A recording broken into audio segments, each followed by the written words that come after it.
Le goût d'entreprendre. Une émission proposée par Doris Pradal en partenariat avec la Caisse d'épargne, la Banque des entreprises et des professionnels de Midi-Pyrénées. Bonjour à tous et merci de nous rejoindre pour le goût d'entreprendre. Le saviez-vous, votre smartphone peut vous aider à lutter contre le gaspillage alimentaire. Et oui, il y a une appli pour ça. Valérie Aubert vient de lancer SoAppli. Elle fait aussi partie de cette nouvelle génération d'entrepreneurs. Vous allez l'entendre, son parcours est très passionnant. C'est au mois d'octobre qu'a lieu la journée nationale de lutte contre le gaspillage alimentaire. Alors nous jetons trop d'emballages, trop de produits périmés parce que nous les oublions tout simplement au fond du réfrigérateur. On jette en moyenne 50 kilos de nourriture encore consommable par an et par habitant. C'est beaucoup trop, un chiffre impressionnant. Valérie Aubert a décidé de réagir et de dire stop au gaspillage alimentaire. Bonjour Valérie. Bonjour Doris. Merci d'être avec nous sur Radio Présence. Alors comment vous est venue l'idée? Pourquoi vous êtes-vous intéressé au contenu de nos réfrigérateurs? Tout simplement en partant de ma famille et de mon idée à moi. À la base, j'avais besoin de savoir un petit peu ce que j'avais dans mes placards, dans mon frigo, dans mon congélateur, pour essayer de mieux consommer, moins gaspiller. Donc, comme j'ai la chance d'avoir un mari développeur, je lui ai demandé de me faire une petite application. Je suis un petit peu connectée, un peu geek. Mon portable, c'est ce que j'ai toujours sur moi. Donc, il l'a fait. Il m'a fait une petite application. Et devant l'engouement que l'application a suscité auprès de mes amis, de mon entourage, j'ai décidé d'aller un petit peu plus loin, de faire quelque chose de beaucoup plus poussé et du coup de l'étendre et d'en faire une véritable application présente sur tous les stores. C'est quelque chose que vous viviez mal, le gaspillage entre guillemets alimentaire, ou c'était un problème de gestion des stocks? Les deux en fait. Je me suis aperçue que parce que je gérais mal mes stocks, finalement je jetais énormément et comme beaucoup d'entre nous des produits encore emballés, et c'est quand même hyper frustrant. Enfin, je veux dire aujourd'hui, est-ce qu'on peut encore se permettre ça? Quand on va un petit peu plus loin et qu'on pense qu'il y a des gens qui, eux, ont même pas de quoi manger, je me dis que à un moment donné, c'est quand même dommage d'aller jusque-là. Donc voilà, c'est vraiment ce constat, mauvaise organisation. Du coup, on jette, on gaspille et en plus, voilà, on jette du budget aussi, hein, finalement, quand on regarde. Le triptyque aujourd'hui de l'application, c'est ça, c'est être mieux organisé, mieux consommer, de manière à moins gaspiller et d'économiser. Alors sur le marché des applis, le marché est quand même énorme, exponentiel, et on n'a pas tout vu.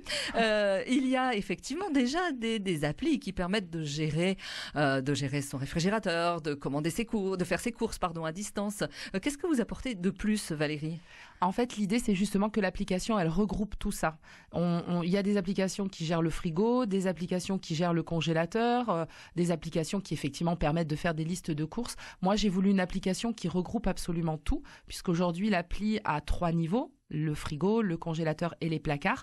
Vous pouvez faire une liste de courses. Vous avez aussi ce côté anti-gaspillage avec la gestion des dates de péremption, parce que là aussi, il existe des applis, mais tout était dispersé. Donc moi, j'ai fait une appli qui regroupe tout ça. Voilà. Alors concrètement, comment ça marche? C'est-à-dire, imaginons, on va faire les courses au magasin du coin, on arrive avec ses courses, ces 3 paquets de jambon ou autre sous vide. Qu'est-ce qu'on fait? On doit les scanner, on doit les rentrer dans l'appli, qu'est-ce qu'on doit faire? Ça dépend. S'ils ont des codes barres, on appelle des codes EAN, vous les scannez, donc le système les reconnaît avec le téléphone, exactement, avec l'appareil photo du téléphone.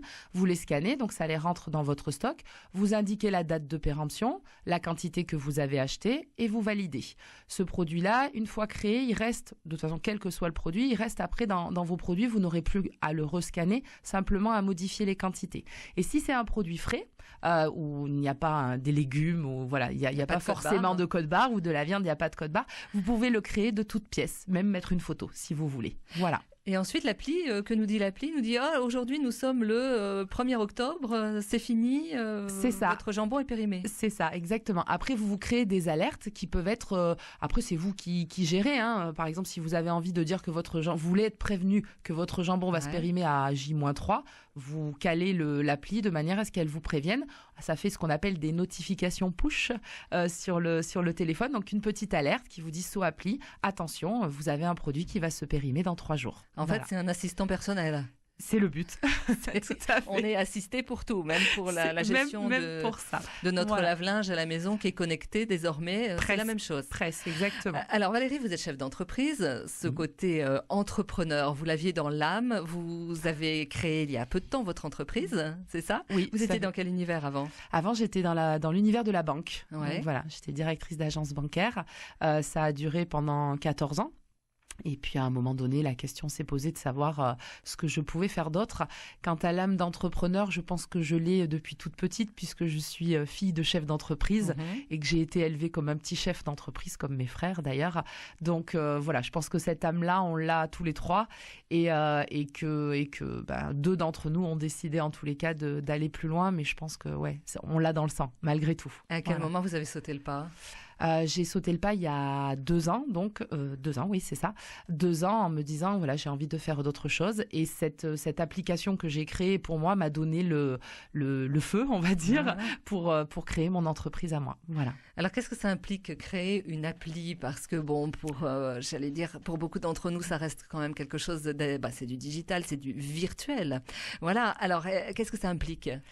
Beaucoup de choses, en fait. Il y a beaucoup, déjà, à la base, c'est du développement informatique, donc ce qu'on appelle du code. Donc là, c'est pas du tout mon domaine à moi et je l'ai laissé à mon mari qui a été mon soutien technique, on va dire. C'est un travail en famille. C'est un travail en famille, exactement. Après, ça implique beaucoup de notions juridiques aussi derrière par rapport à la protection, puisque nous, on a déposé un brevet sur cette application, même pour protéger le nom, pour connaître les tenants et les aboutissants, pour être sûr de bien gérer par rapport aux utilisateurs aussi, bien entendu. Oui, ça implique énormément de domaines, beaucoup d'énergie. Beaucoup d'énergie, ouais. Alors, justement, on va y revenir dans un instant, parce que le parcours du créateur d'entreprise est passionnant, avec ses hauts et ses bas, bien évidemment. Vous avez créé le nom So Appli. Alors, So Appli, ça parle, oui, on sait que c'est une appli. So, c'est certainement en référence à Sud-Ouest. Toulouse ou Sud-Ouest. Mais à aucun moment, vous nous dites qu'il s'agit d'anti-gaspi. Alors, pourquoi pas So Anti-Gaspi ou So Gaspi ou... Très, très compliqué à trouver. Le nom, l'idée, c'était plutôt de trouver un nom que les gens puissent retenir assez facilement. Voilà, So Gaspi, il y a beaucoup de noms qui sont pris aussi, sont déjà objectivement. Pris, il faut dire les choses comme elles sont. Et voilà, c'était plutôt d'essayer de trouver quelque chose qui soit à la fois un petit peu fun et à la fois qui retienne l'attention. Non, ça n'a pas grand-chose à voir. Après, le reste était beaucoup moins marrant, on va dire. Et tout ce qui était marrant était déjà pris. Voilà, c'est ça. Effectivement. Et ils s'en créent tous les jours. Et ils s'en créent tous les jours. Oui, tout à fait. Alors, créer une appli aussi, ça veut dire que vous êtes un peu geek, vous le disiez tout à l'heure, dans l'âme. Mais ça veut dire aussi de ne pas rester enfermé chez soi ou à la terrasse d'un café avec son ordinateur.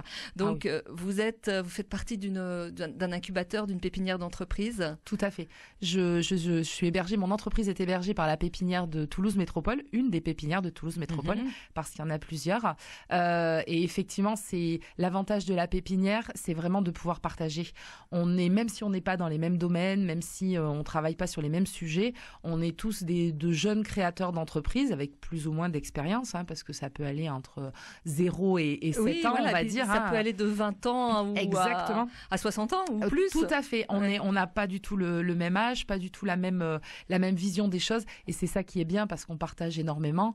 On parlait du nom So Appli tout à l'heure. C'est vrai que c'est quelque chose qu'on a brainstormé, comme on dit aujourd'hui, avec les autres de la pépinière pour leur demander leur avis. Ça permet de ne pas rester tout seul. L'avantage avec Toulouse Métropole, c'est aussi qu'on a un accompagnement de Toulouse Métropole et de la CCI Occitanie maintenant. Et ça, c'est super. Voilà, on n'est pas tout seul. Et ça, c'est le plus important quand on est créateur d'entreprise, c'est de ne pas rester tout seul, à mon avis. De pouvoir échanger. Oui, tout à fait. Parce que tout à l'heure, on parlait, on le sent bien, de votre enthousiasme. Oui. C'est euphorisant de créer une entreprise. Ah, complètement. C'est beaucoup d'énergie. C'est une rencontre. Enfin, on rencontre tellement de gens que c'est vraiment génial. Enfin, moi, en 1 an, j'ai l'impression d'avoir vécu presque une vie, tellement c'était enrichissant. Mais voilà, il y a des hauts et il y a des bas. Et c'est vrai que des fois, de pouvoir partager les bas avec les autres, les hauts, c'est bien, on les partage, bien sûr. Mais les bas, c'est bien aussi de pouvoir les partager. Et ces inquiétudes, ces questionnements, des fois, c'est pas forcément des inquiétudes, mais c'est des questions. Qu'est-ce que je dois faire? Comment? Voilà, moi, je participe à beaucoup de réunions, de salons, de réseaux pour justement pouvoir échanger et avoir un maximum d'informations et d'avis. Voilà, on est toujours plus intelligent à plusieurs. Vous réseautez, Valérie. Exactement, je réseaute énormément. Vous êtes sur les réseaux sociaux aussi. Aussi, bien sûr. C'est obligatoire.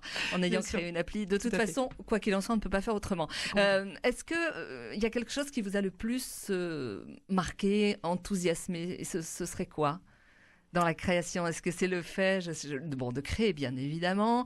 Est-ce que c'est le fait aujourd'hui peut-être de passer à la radio Oui, de toute façon, il y a plusieurs choses en réalité. Il y a à la fois toutes les recherches qu'il faut faire sur la partie administrative, parce que c'est pas toujours évident. Ça, c'est enthousiasmant, c'est amusant. Moi, ça m'a amusé. Après, je suis juriste de formation, donc je pense que je dois être un petit peu tordue de ce côté-là.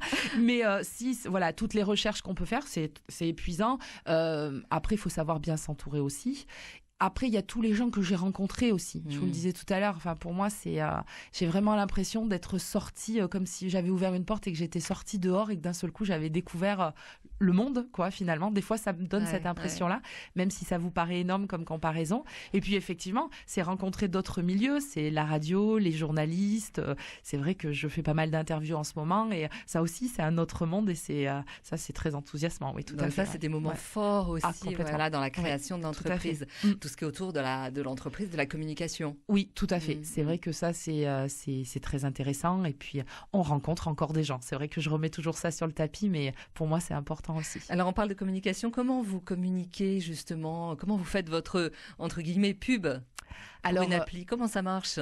C'est compliqué parce que c'est plus du bouche à oreille. Donc, on fait beaucoup de publicité. Ou du téléphone à téléphone. Ou du téléphone à téléphone, exactement.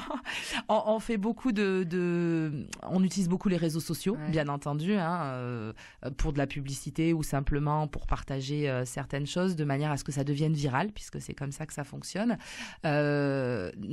L'essentiel, c'est ça. Ça reste du digital, du connecté. Donc, c'est beaucoup les réseaux sociaux aujourd'hui. Voilà. Et le téléphone à téléphone, comme vous dites. Et voilà, c'est ça, exactement. Vous restez avec nous, Valérie. Bien sûr. À tout de suite avec ce appli.